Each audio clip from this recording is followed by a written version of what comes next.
Hi, Dana. Good Hi, morning. Michelle. Good Monday morning to you. Yes. How are you? I'm doing well. I am jealous of your hair. I feel like I want to now get my color done, which I'm going to call after seeing your beautiful colors. Oh, thank you. Yeah, I just got it done on Saturday, so I love it. I thank absolutely you. love it. Thanks. Well, so we're talking about Moxie. You got a Yes, ton of that, don't you? I do. I do. Mm. It was squashed for a little while there, but I brought it back to the forefront. So here I Mm. am. So give your name, your company, and what set your heart on fire, Dana? What set your heart on fire? Yeah, so my name is Dana Piscopo, and my company is Color Your Life LLC. Mm, And I am a wholesale sobriety and recovery coach. So mhm, that pretty much sets my heart on fire. So I became sober, and I'm mhm, coming up on 300 days. So I'm it's a little bit new still to my sobriety, but very tough in my resolve with it at this point. And trying to find that support when I went sober. I wasn't a big 12 step girl. mhm, Totally believe in the process for them, but it just didn't speak to me that way. So I needed to find something else. And I was already a health and wellness coach and a vegan mhm, lifestyle and educator coach. So I went that route, and I found this recovery addiction certification program, mm, and it changed my life. So that's pretty much what is lighting my heart on fire right now, is helping other people, whether they're sober curious, whether they're coming out of treatment, um, and even just general life coaching. I've been able to help people with that as well. It's just, I want to see people reclaim that moxie. I want people to get that back and feel excitement for life again. And especially with this mhm. pandemic, I feel so many people have either lost it, or it's just sleeping and they're not quite sure how to bring it back yet. So that's what I'm hoping to help people do. What does it mean when you say reclaim it? And how do you lose it? And you're doing some heavy stuff, right? I Yeah. mean, you're doing really heavy stuff that you want to create a container where people feel safe to have a tough conversation about really tough subjects. Yeah. Yeah. And what is that? What are those tough I mean, it's around sobriety, but that sobriety can mean a lot of different A things. lot, a lot. We call them beeps. So What's a BEEPS. beep? A beep B is, a beep. I've never yeah, heard that term. Okay, a beep. BEEPS. So Okay. it's behaviors, experiences. Oh God, what is the other E? I People, gotcha. yeah, people and substances. What is Okay. that? Experiences, if, events, Okay. experiences, Gotcha. events, people, Gotcha. and Gotcha. substances. Oh my God, how awful is that? No, Anyway, that's so good.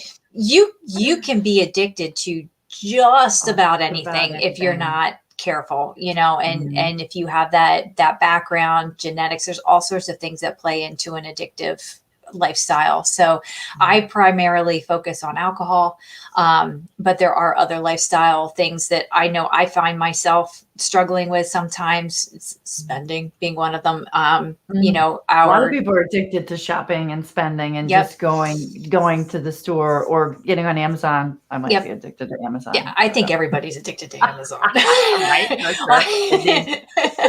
um, Screens and laptops and those types of things are huge now too. So, Technology. yeah, and Mhm. marketing doesn't make it easy for people, right? No. With alcohol, you've got mommy wine time, and you see Mhm. onesies with wine glasses on them for babies, and it's just so intrusive in our life and our lifestyles, and I don't think people even realize it until they start looking for it.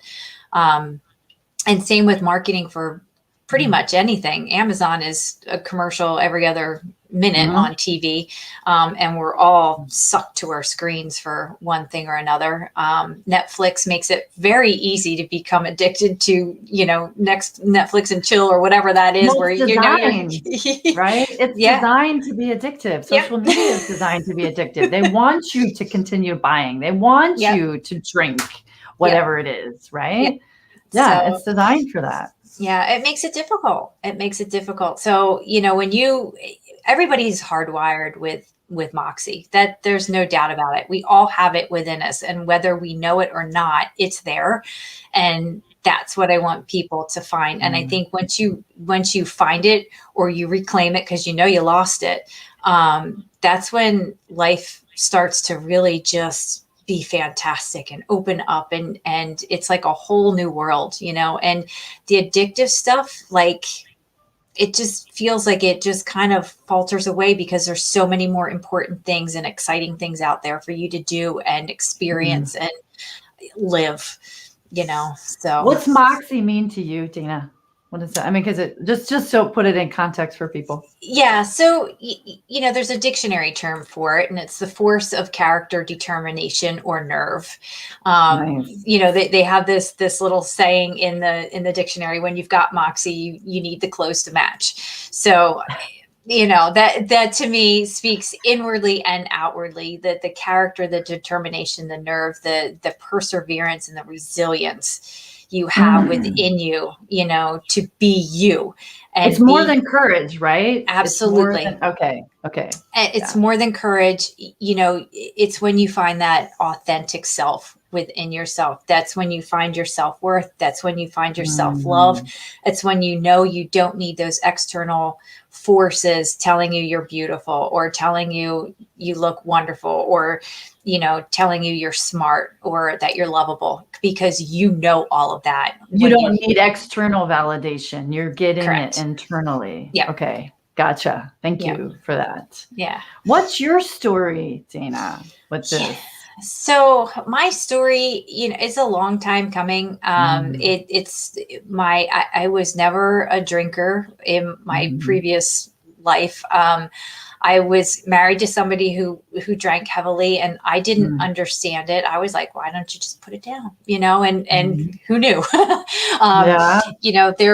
There were some circumstances that happened to me several years ago that, I was like, okay, well, everybody else is doing it like this, and maybe it'll numb some things for me, and then I can get on with life. And it did, and then it just got worse and worse and worse. And the past 5 years or so, I started drinking much more heavily. Daily? The last 2 or 3 or 4 years was almost on a daily basis.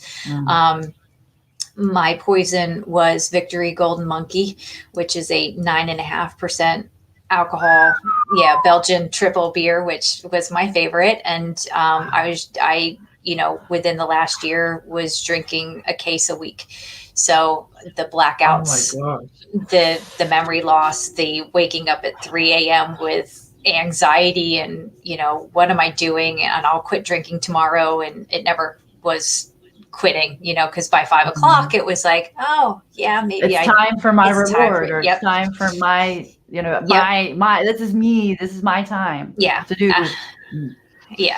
So, I found myself during the pandemic, would have my beer on my desk and, patiently waiting through a team meeting to get to that 5 o'clock. And that 5 o'clock became 4, became 3:30. And mid-August last year, it hit its peak. So it was like 3:30, and I'm sitting there finding myself ducking out of the camera view, drinking my sips of beer, and 3:30 in the afternoon. It never affected my work, right? Or at least I didn't think it did. Like, I was a foggy mess for 4 or 5 years, but I was still very high functioning. So nobody knew, that there was an issue. I didn't know there was an issue until I stopped, But yeah, I'm thinking to myself, well, first off, that's stupid. I should have put it in another mug. But, beer tastes so Mm. good out of a bottle. So, Right, let's right, throw it right. out And it's instead of, colder. yeah. Yeah. So something happened a week after that, which forced my hand to say, this is enough. And unfortunately, I have bonus kids. I have a husband who has 3 kids, and them being in the house and me drinking wasn't enough for me to stop. They witnessed the blackouts. They witnessed the oh, Dana didn't remember what she said last night kind of thing, and it was never ugly or mean or things like that. It was just not right. Sure. So I picked a date and I'm like, this is it. I have got to get my shit together. So I did, and I found this program for this certification, and it has changed my life. So that's the long story short. Short story long. No, no. But I'm sure there's plenty of other people. And as you're coaching people, your story is what's allowing them to share theirs. Yeah. It resonates and they're like, oh shit. Yeah. And like getting your shit together, that hitting that place, and it's different for everybody, I presume, that place is, like you said, your family, that wasn't enough. Right. It was something else that triggered. You have your high bottom, your middle bottom, and then your low bottom, when you hit that rock bottom kind of thing. Mine was high middle. I wasn't, I was headed down that rabbit hole, and it was starting to get deeper and deeper. I didn't want to hit the bottom. I didn't want to know what was down there. So, I had to pull myself together and really stare at the mirror and say, you know what, you're better than this. You've got so much more to offer, and, stop killing yourself with all of this. So did you stick to the date that you had picked for yourself? Okay. Yep. And what happened when you hit that date? That date, I actually went out to dinner with my husband. And so it was my first sober dinner in 10 years.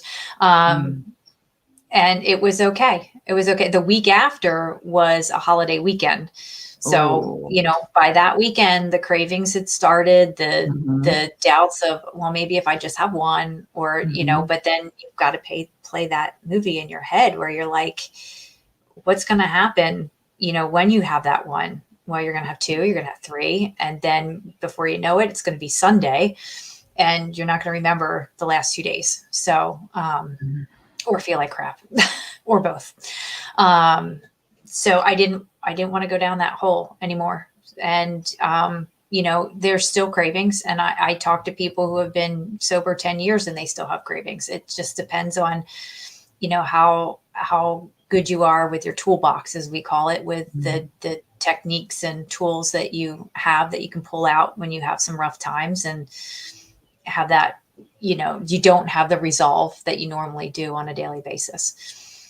I mean, and what does it mean then for you, Dana? Because at that point, when you picked the date, were you in the program or not? Or you were just like, I'm picking a date. I got to get my shit together. This is my date, and this is the start of my journey. Yep.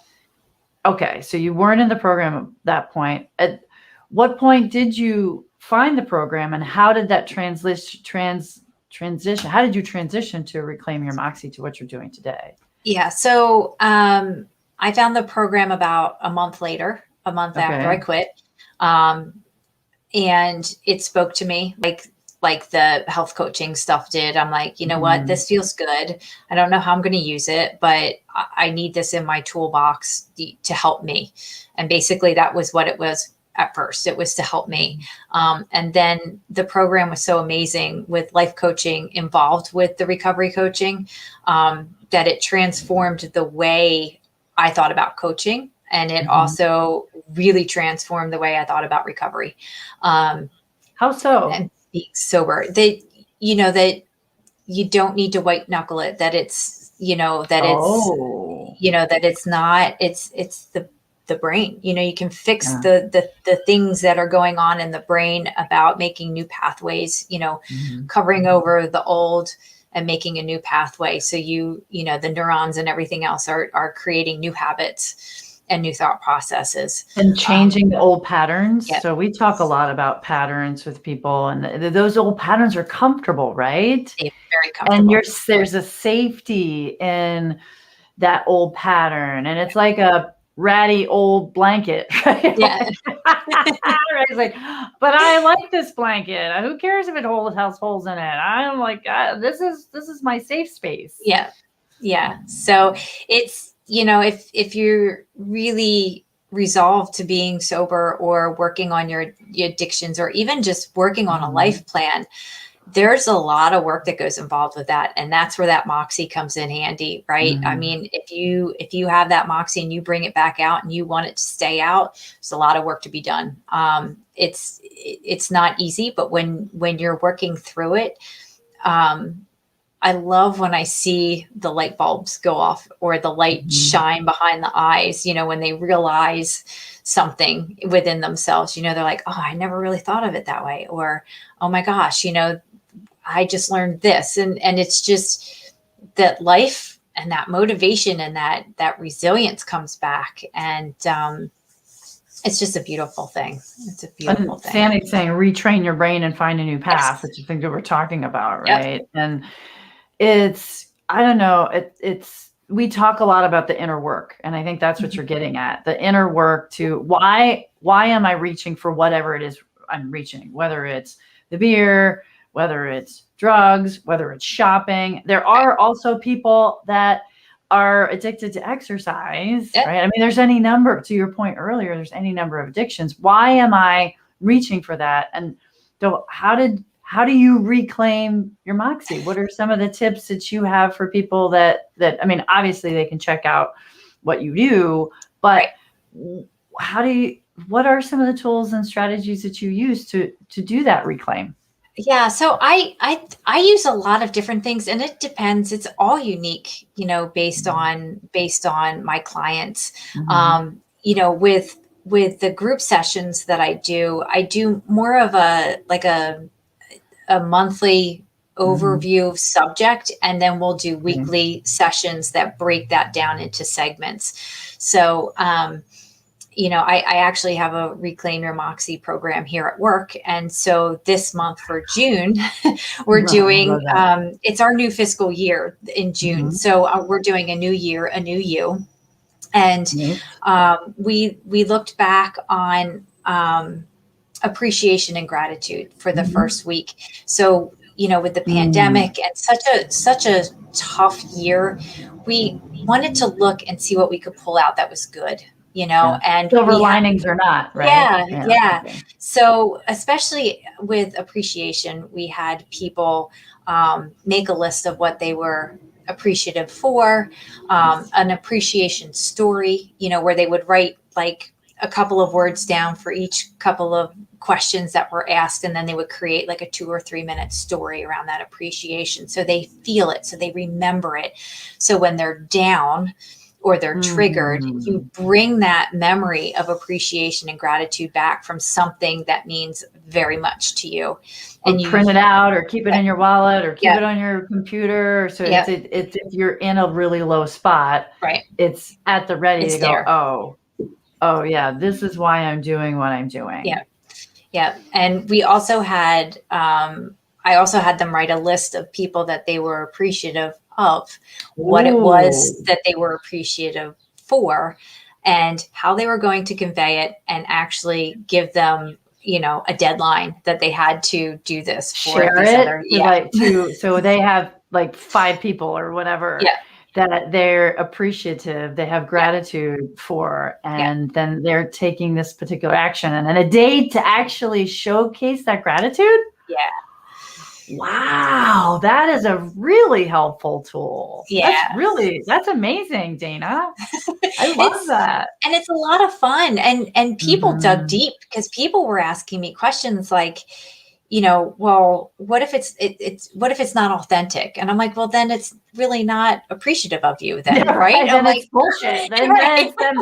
then Yeah. pick another one. Right? Well, it's not even that. I think they were talking more about the timing of it. Like, it would feel inauthentic. Like it was like 4 years ago. I was Or appreciative of this. forced. Right. I Yeah. So was wanting this, or this yeah. happened with this person. But when you're truly authentic, the Moxie comes into play with that. When you're truly authentic, people feel it. People feel it. People want it, and it is so soaked in.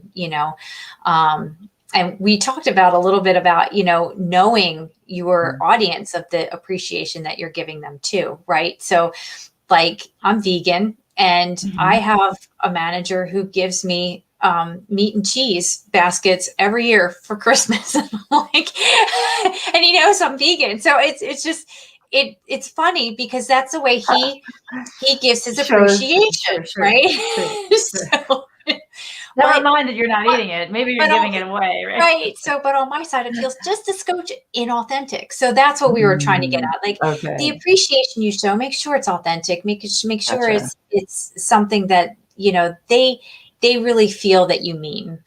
And then the other things that we're working through this month is we did a successes list. So we did, no matter how big, how small, we had them work on 100 successes, and whether that means 100. Yeah. And some of them got up to 40 in the 15 or 20 minutes that I gave them to do the exercise. And wait, so you gave them the time limit during the group, and it was 100 in certain amount of time. Well, they didn't have to finish the whole thing. But some of them got some of them got to 40 in the 15 minutes. Is what you're saying? Yeah. Wow. That would probably be tough for me to go through 40 in 15 minutes. I don't know. Well, even if that's beautiful. Even if it's just the smallest thing, right? So it started out with your six. You break up your life into thirds. So what were your successes? From 0 to 10, and then gotcha. So almost everybody was like, I learned how to walk, I learned how to breathe, and they went through all of their lists and things like that. Real quick, going back to the appreciation, the one question I asked both of my sessions was, did anybody put themselves down on the list for appreciation? That's one person did. One person actually did. Question, because we don't. We forget. About the stuff that we're doing for ourselves. Wow. So that made my heart sing that somebody actually thought about that for themselves. And then right now we're working on our strengths. So we're working on our top 5, and there's 24 that we're working on, and at the end of the BIA? Do you use that's what I did. We do. So they did that. They did that Nice. last week, and I'm going to be working on a couple of other things. I want to put it towards their SMART goals. But this week I'm going to change it up on them a little bit because I do want them to dig in a little bit more about their strengths. And then next week I'll have them write a letter to themselves about all of the goals and things that they're going to accomplish in the next fiscal year, and then they'll open it next year, hopefully. I love that. We use that all the time. Do you use the book too? Oh, I don't have the book. Oh, ding, ding, ding, ding, ding. I'm going to have to get the book. Winner, chicken dinner. So you will love this book. We use this constantly with our clients, and it helps them, identify where they're underusing it. Yes. Where they're overusing it. If it's we call them superpowers. Yep.